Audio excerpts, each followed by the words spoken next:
તો સ્વાગત છે તમારા બધાનું આજના મારા નવા વિડીયોમાં અને તમને બધાને સૌથી પહેલા મારા તરફથી જય ખુખાર મેળી જય મહાકાળી।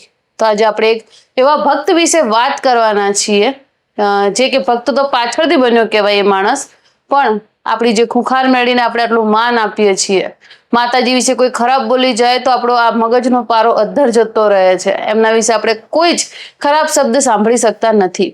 પણ તમને એક વાત હું જરૂરથી કહીશ કે આ દુનિયામાં એવા પણ માણસો છે જે ભગવાનને આમ પૂરેપૂરું સ્થાન આપી રહ્યા છે 100% અને ત્યાં જ અમુક લોકો એવા છે જેને નાસ્તિક કહેવાય, એવા લોકો પણ છે જે ભગવાનને નથી માનતા, પણ પછી તેમના જીવનમાં કંઈક એવું ઉલટપુલટ થાય છે, કંઈક એવા બદલાવ આવે છે, કંઈક એવી પરિસ્થિતિઓ સુધરે છે, ત્યારબાદ એ લોકો ભગવાનને માનવા લાગે છે અને કહે છે કે ના, જે છે એ મારી કુળદેવી છે, મારો ભગવાન છે।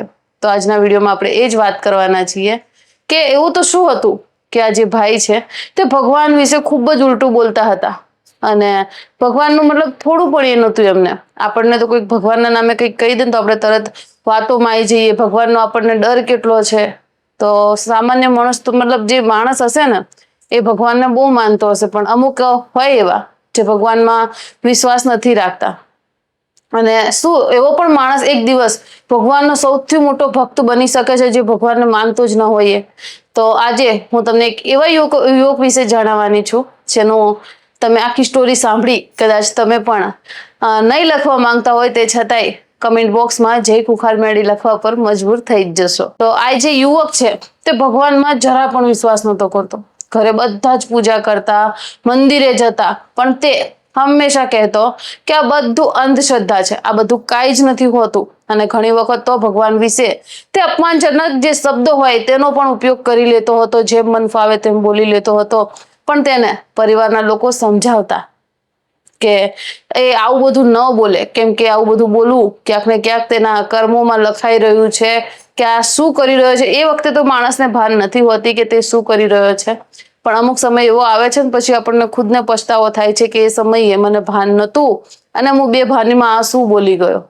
પછી તેને ઘરના બધા જ લોકો સમજાવતા પણ તે ન સાંભળતો અને તેને લાગતું હતું કે દુનિયામાં ફક્ત ને ફક્ત મહેનત સિવાય કઈ જ વસ્તુ કામ નથી આવતી।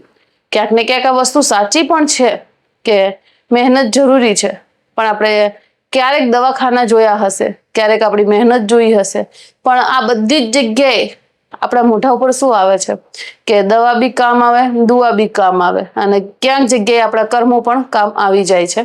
એટલે ક્યારેક ઘમંડ ના રાખવો કે હું જ છું, કાં તો પછી એમ પણ ઘમંડ ના રાખવો કે મારા માટે તો આ જે દેખાતા નથી, હવે જે સાચી શ્રદ્ધામાં ડૂબાયેલા હશે ને એમને તો સિરિયસલી કહું છું કે ભગવાન દેખાતા પણ હશે, એ લોકો ભગવાન જોડે રૂબરૂ વાત પણ કરતા હશે, પણ જે નથી માનતા એમની માટે હું કહી રહી છું। એક દિવસ તેના ઘણા બધા પૈસા કોઈ કારણસર અટકી ગયા હતા અને તે વારંવાર તે વ્યક્તિનો સંપર્ક કરતો અને કહેતો કે ભાઈ મને મારા જે પૈસા તમે લીધા છે એ પાછા આપી દો, પણ સામેવાળો વ્યક્તિ એટલો ઢીઠ હતો કે તે પૈસા આપવાનું નામ જ નહોતો લેતો। ધીરે ધીરે દિવસો પ્રસાર થયા, અઠવાડિયા પ્રસાર થયા, તે છતાંય તેનો કોઈ જ પરિણામ જોવા નથી મળતું અને ખૂબ જ તે ચિંતામાં પણ આવી જાય છે, કેમ કે આજે થોડા ઘણા આપણા પૈસા ખોવાઈ જાય તો આપણને કેટલી ઉપાધિ થાય છે। તો આ તો કોક જોડે હતા અને માણસ આપવાનું જ નામ ના લે, આપણા ખુદની મહેનતની કમાઈ કોક હટીને બેસી જાય અને આપવાનું નામ ના લે ત્યારે કેટલું દુઃખ થાય છે। અને એવા જ સમયે આ જે વ્યક્તિ છે તેમના કાકા ખુખાર મેળીએ જતા હતા અને તેમણે સલાહ આપી કે તું એક વખત માં ખુખાર મેળી પર વિશ્વાસ કર અને ત્યાં બધા જ કામ થાય છે, ગમે એવા અટકાયેલા કામ હોય તો બધા જ કામ થાય છે, પણ તે વખતે યુવક તરત જ કહી દે છે કે મને આ બધામાં વિશ્વાસ નથી અને આ વસ્તુ હું નહીં, તે વ્યક્તિ પોતે ગાદી આવીને કહે છે કે હું ભગવાન માટે ક્યારેક ક્યારેક અપશબ્દ તો નીકળતો હતો પણ સાથે ગાળો પણ બોલી લેતો હતો અને પોતાના કાકાને કહેતો કે તમારે માનવું હોય તો માનો, હું આ બધા અંધશ્રદ્ધામાં નથી માનતો। અને એ વ્યક્તિનું કહેવું એ પણ છે કે જ્યારે તેના પપ્પા તેની લાઈફમાંથી જતા રહ્યા ત્યાર પછી તેને આ બધા ઉપરથી વિશ્વાસ ખૂબ જ ઓછો થઈ ગયો। જ્યારે કોઈ વ્યક્તિ આપણને છોડીને જાય છે તો આપણને જેટલી જરૂર અહીંયા જમીન ઉપર તેમની હતી તેટલી જ જરૂર પછી ઉપરવાળાને હોય છે। આવું હું નહીં, ઘરડાઓ જોડે ઘણી વખત સાંભળેલું હોય છે અને ઘરડાના અનુભવ તો ખોટા ક્યારે હોતા જ નથી। અને પછી વિશ્વાસ હોય કે ના હોય તેના કાકા કહે છે કે એક વખત તું વિશ્વાસ તો કરી જો, એક વખત તું માનતા તો રાખી જો, કાલ કાંઈ જ વાંધો નહીં, એક વખત તું અજમાવી તો જો, અજમાવામાં શું નુકસાન છે? તો એક વખત કુખાર મેળીના નામની બાધા તો માની જો, તારા પૈસા ન છૂટા થાય તો તું મને કહેજે. અને ઘણા ખરા લોકો બારેજામાં આવે પણ છે હો, કે મેં ફલાણાને કીધું હતું કે તમારે આ કામ થઈ જશે અને એ પછી અહીંયા આવીને માનતા પૂરી કરી જશે. તો ખૂબ જ સારી વસ્તુ છે, સિરિયસલી કહું છું કે તમે આવતી કોઈકની ગેરંટી લઈ લો છો, એ પણ આપણા ખુખાર મેળીના પ્રતાપે, તો લેવી જોઈએ. હું તો કહું છું કે કોકનું ભલું થતું હોય તો 10 પગલાં આગળ ચાલો, 1-2 પગલાં નહીં. ત્યાર પછી તે વ્યક્તિ ત્યાં જાય છે અને માનતા રાખે છે કે જોઈએ શું થાય છે. અને ત્યારે તે ઘરે પાછો ફરવા નીકળે છે, ઘરે જવા માટે પાછા જ્યારે રવાના થઈ રહ્યા હતા તે લોકો, ત્યારે ફોનમાં તેમનો જે મોબાઈલ ફોન છે તેમાં ફોન આવે છે કે તમારે જે રકમ હતી તે તમને પાછી મળી ગઈ છે. ત્યાર પછી જે વ્યક્તિ છે તો થોડી વાર માટે ત્યાં જ સ્તંભ થઈ જાય છે. મતલબ કે આમ કેવું કહેવાય કે આપણે કંઈક માનતા નથી અને એમના જ પ્રતાપે આજે આપણા જીવનમાં આટલો મોટો બદલાવ આવી ગયો, આટલી મોટી રકમ અટકાયેલી પાછી આવી ગઈ. એટલે પછી થોડી વાર માટે ગમે તે માણસ હશે વિચારમાં પડી જ જશે.